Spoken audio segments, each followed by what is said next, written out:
Raqs bilan shu 10-11 yoshlar atrofida qiziqishim paydo bo'lib, hozirgacha davom etyapti.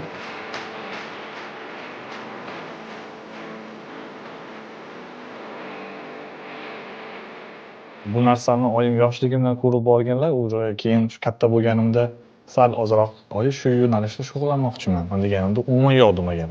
Har doim qo'llab-quvvatlab, saboqlar berib, kerakli joyda yutuqlarimga xursand bo'ladilar. O'xshamagan vaqtlarida umuman xafa bo'lmagin. Hali hayot oldinda, bu degani hayot tugadi degani emas deb har doim qo'llab-quvvatlab keladilar.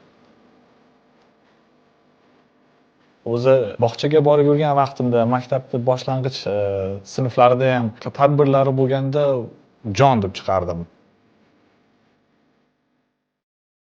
Zamonaviy raqs yo'nalishi bo'yicha hozirda hip-hop yo'nalishida shug'ullanaman.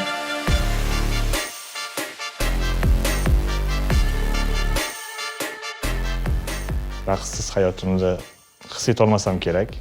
Qanday desam, xursandchiligimda ham raqsga tushaman. Jahl qilganimda yoki tushkunlikka tushgan vaqtimda ham shu raqs bilan shug'ullanib, o'zimni miyamni joyiga solib olaman. O'tgan galgi bosqichda eslasam, juda ham bir qiziq bo'lgandi.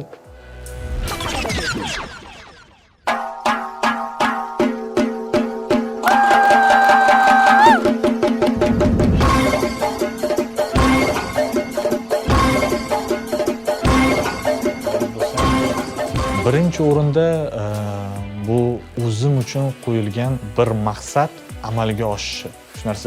Shu narsani qila oldim degan narsa o'zi mana bu yerda bo'ladi. Doston hamma tushunarli, men ham sizga ha deyman, Shahzoda. Men ham sizga ha deyman. Sizda bugun 3 ta ham. Aziz yurtdoshlar, har bir ovoz men uchun juda ham bir muhim.